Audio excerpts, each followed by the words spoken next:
네, 주 초반까지는 미국의 중간 선거에 다들 관심이 쏠려 있었고요. 그 이후에 이제 또 어제 FOMC 얘기가 나왔습니다. 이 얘기까지 좀 종합해서 변수 점검하고요. 또 남은 11월의 핵심 체크 사항들 오늘 집중 분석으로 서강대학교 경제대학원 김영익 교수님 모시고 이야기 나누겠습니다. 어서 오십시오, 교수님. 네, 안녕하십니까.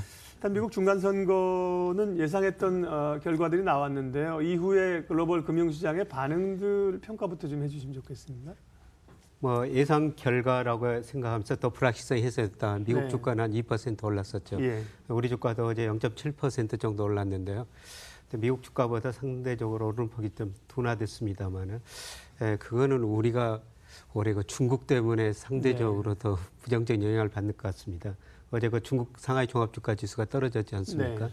올해 들어서 중국 주가가 제일 많이 떨어졌는데요. 사실 우리나라도 중국하고 같이 많이 떨어진 나라 중에 하나죠. 그거는 그 경기적 측면에서 살펴보고 있는데요. 미국 경제는 아직 더할 나위 없이 지금 좋지 않습니까? 네. 중국 경제는 아직도 6% 중반 성장하고 있습니다만은 경기 국면으로 따지면은 미국하고는 달리 중국이나 우리나라는 수축 국면에 있기 때문에 주가가 이렇게 반응했던 것 같습니다. 네. 중국 얘기 나온 길에 중국 얘기 잠깐만 여쭈고 보면 중국 상황에 대해서 책을 내셨습니다. 김영익 교수님이. 예. 그리고 나서 약간 좀 중국 상황에 대해서 조금 우려 섞인 시각을 쓰신 거죠? 그렇지 않은가요? 예, 제가 쓴 책은 중국 경제가 기업, 은행 부실했으니까 구조조 한번 거칠 수밖에 없다. 그래서 그때 자산 가격이 많이 떨어질 테니까 우리가 그동안 물건을 만들어 중국에서 돈을 버는데 이제 중국 주식 투자해가지고 금융으로 돈을 벌어야 될 때가 오고 있다. 그 시기가 지금 당장은 아니더라도 1, 2년 내에 오고 있다. 그래서 중국 공부를 좀 많이 하시는 게 좋을 것 같다. 이런 말씀을 드리는 겁니다. 그렇군요. 네.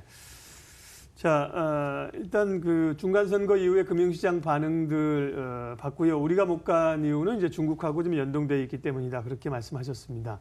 선거 이후에 이제 가장 큰 핵심은 FOMC도 있었습니다만 미중 간의 무역 갈등이 어떤 국면으로 갈 것이냐가 가장 궁금하고 G20에서의 두 정상의 회담에 대한 기대감들이 있습니다. 어떻게 풀려갈까요? G20 정상회담에서 두 정상이 아마 해결책을 모색하리라고 큰 방향성을 정할 것 같습니다. 그러나 이거는 구조적인 문제인 것 같고요.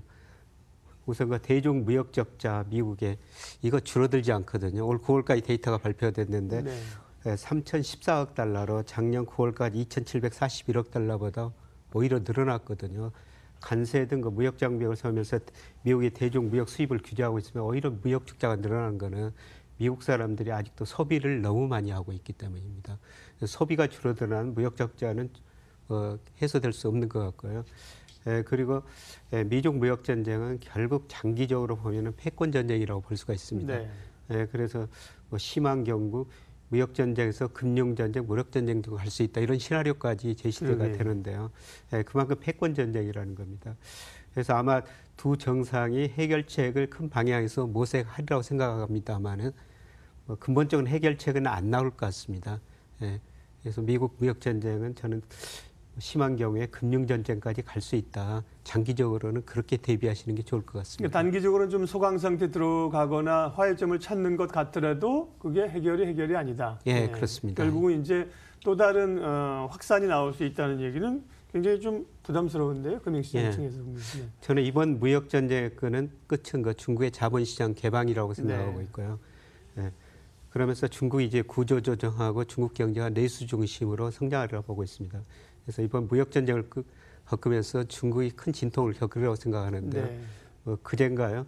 그 수입 박람회 이거 시진핑이 거기서 연설했는데 큰 폭풍, 강풍이 연못은 뒤집을 수가 있지만 바다는 뒤집을 수 없다. 자기들은 바다라는 것이죠. 그런데 폭풍 오면은 큰 파도가 일어날 수밖에 없는 것이죠. 그런데 어떤 앞으로 그런 크고 작은 거 미중 무역 전쟁이 일어날 수가 있던데요. 이번 전쟁은 중국의 자본시장 개방이고, 그리고 중국이 내수 중심으로 성장할 그런 확고한 체제를 마련할 것이기 때문에 이제 미국보다는 우리가 금융시장에서도 중국에 더 관심을 가지시는 게 좋지 않을까 이런 말씀을 드리고 싶습니다.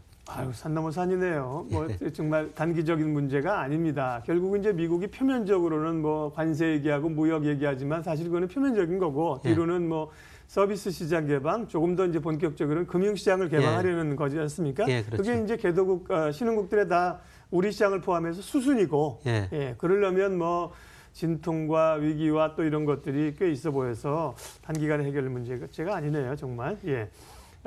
FOMC 얘기도 좀 해주십시오. 금리를 계속해서 올리겠다는 기조를 확인했다는 건데, 그러면 이제 올해 12월뿐만 아니라 내년에도 계속해서 가겠다는 거죠. 뭐 어느 정도까지 가야 좀 멈출 수 있을까요? 뭐 어제 FOMC 코멘트를 보면은 뭐 경제가 소비 중심으로 계속 강하게 성장하고 있다. 그 다음에 물가는 2%, 뭐 근원 물가도 접근하고 있다. 그래서 12월에 이제 금리 인상을 강력히 시사하는 것이죠. 근데 우리가 내년에 미국이 점도표 지난 9월달에 점도표를 보면 내년에 금리를 한 3번 정도 인상할 것이다. 그렇게 나와 있는데요. 근데 그거는 경제 여건에 따라 달라질 것 같습니다. 근데 지난 2분기 미국 경제가 4.2%, 3분기에는 3.5% 성장률이 좀 둔화되는데요. 3분기 성장률 보니까 소비는 4% 증가해가지고 아주 견조합니다. 그런데 건설 투자를 비롯한 투자는 이번 FOMC 코멘트에서도 안만하게 증가세가 둔화되고 있다 이런 표현을 했는데요. 실제로 건설 투자는 3분기에 4% 감소했고 설비 투자도 소폭 증가했는데 그쳤거든요. 특히 미국 건설업종 주가가 올 1월 중순 이후 최근까지 거의 41% 떨어졌어요.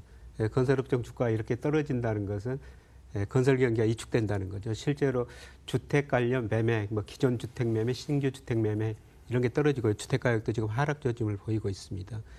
그리고 여기까지 뭐 최근에 주가도 좀 불안한 모습을 보이고 있기 때문에 소비 심리도 아마 내년 가서는 좀 위축될 가능성이 있습니다. 그래서 저는 뭐 내년에 3번 올릴 가능성은 매우 낮다고 생각하고요.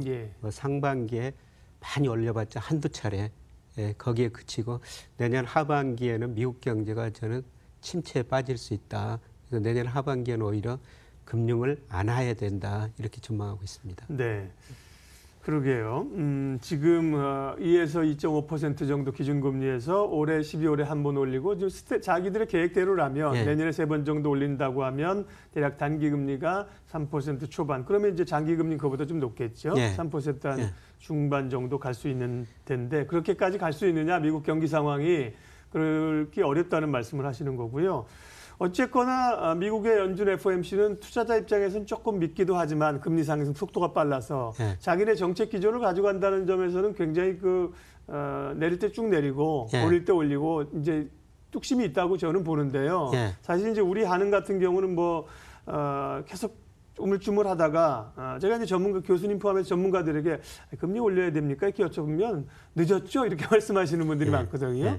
이제 11월은 지금 이제 올리겠다는 얘기인데 어떻게 보세요? 뭐 저도 늦었죠. 이런 말씀을 좀 드리고 싶습니다. 지금 우리 경제 여건을 보면은 실질 GDP가 잠재 GDP를 밑돌고 있거든요. 실제 GDP가. 제가 우리나라 잠재 성장률 추정하면 한 2.9% 정도 나와요. 근데 한국은행이 뭐 3%, 4월, 7월 2.9%, 10월 전반에서 2.7%로 내렸는데요. 3분기 경제 성장이 전년 동기 대비 2%.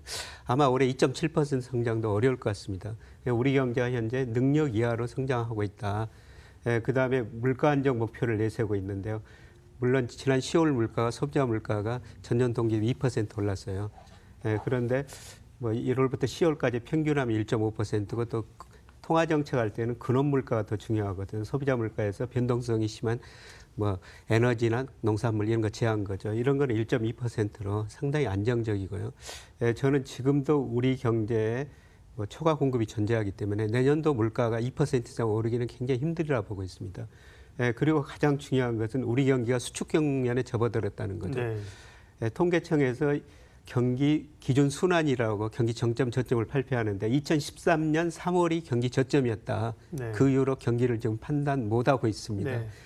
그런데 여러 가지 경제 지표, 뭐 통계청의 동행지 순환 변동치, GDP 순환 변동치를 구해 보면은 작년 5월쯤이 경기 정점이었던 것 같습니다. 근데 현재는 경기 수축 국면이라는 거죠. 경기 수축 국면에서 금리를 올린다는 거는 저는 뭐 좀 이론에 맞지 않는 것 같고요. 단지 부동산 가격이나 가계 부실 사실 이런 것은 거시적인 금리 정책으로 해결할 게 아니라 이미 우리 정부가 하고 있습니다. 미시적인 측면에서 접근해야 되거든요. 예, 그리고 이번 달에 금리를 올린다고 하도 저는 시장 금리는 오히려 떨어지라고 보고 있습니다. 이번에 금리를 올리는데 이게 금리 인상 마지막일 것이다. 아마 시장에서는 그렇게 기대할 거라고 생각하고요. 네. 오히려 시장 금리는 떨어질 것이니까 금리 인상 효과가 거의 없을 것이라는 거죠. 예.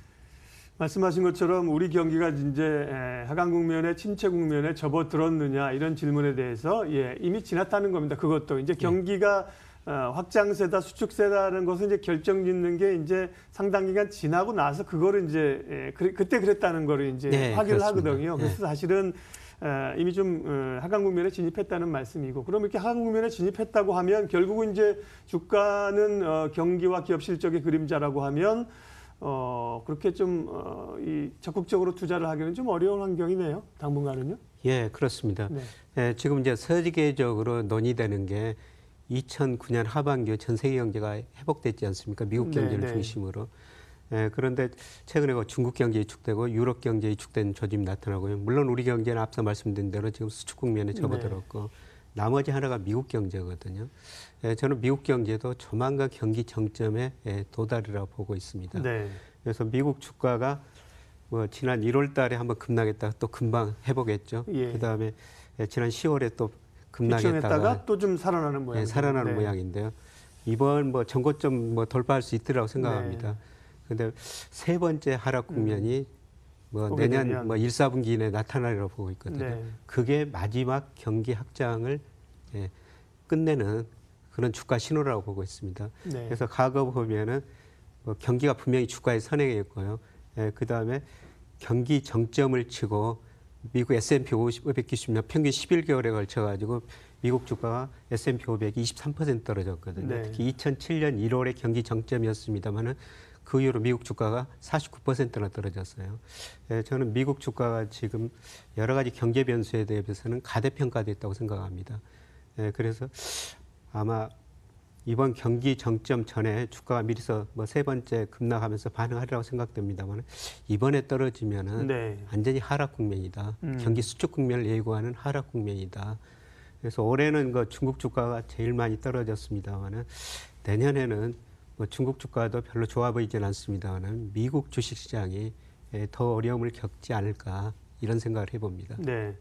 준비된 질문은 못했지만 사실 굉장히 중요한 얘기들을 교수님과 오늘 함께 얘기를 했습니다. 그럼 좀 사실은 답답하긴 하거든요. 네. 투자자들은 어쨌든 11월, 12월까지 보면서 어떤 걸 주목하면서 그래도 대응을 해야 될지 마무리 간략해 주십시오. 예, 11월 주가는 저는 오르라고 생각합니다. 네. 지금 우리나라 주가가 현 수준이 낮기 때문에요.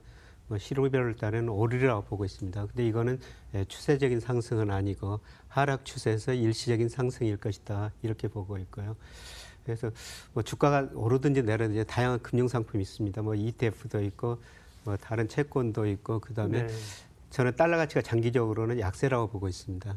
이런 시기에는 서서히 이제 금 같은 달러 약세에 대응하는 이런 상품도 우리 찾아가지고 투자하시는 게 좀 좋을 것 같습니다.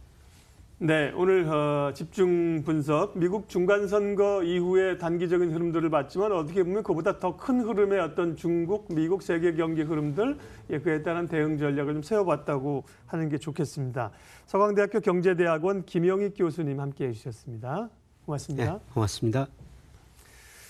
뭐 투자자들은 누구나 사실은 더 좋은 얘기만 듣고 싶어 하죠. 그렇지만 뭐 그렇지 않은 게 현실이고 단기적인 전략, 그러니까 이제 중기적인 전략 이걸 좀 병행하면서 짜야 될 필요가 있겠습니다. 지수는 어떻게 됐나요? 잠깐만 확인하면요. 코스피는 8포인트 올라 있고요. 코스닥은 조금 밀려 있는 상황으로 두 시장이 오늘 또 명암이 조금 엇갈립니다. 출발 마켓 온 오늘 순서는 여기까지 하겠습니다. 이번 주 다들 고생 많으셨네요. 마무리 잘 하시고요. 다음 주에 다시 뵙겠습니다. 고맙습니다.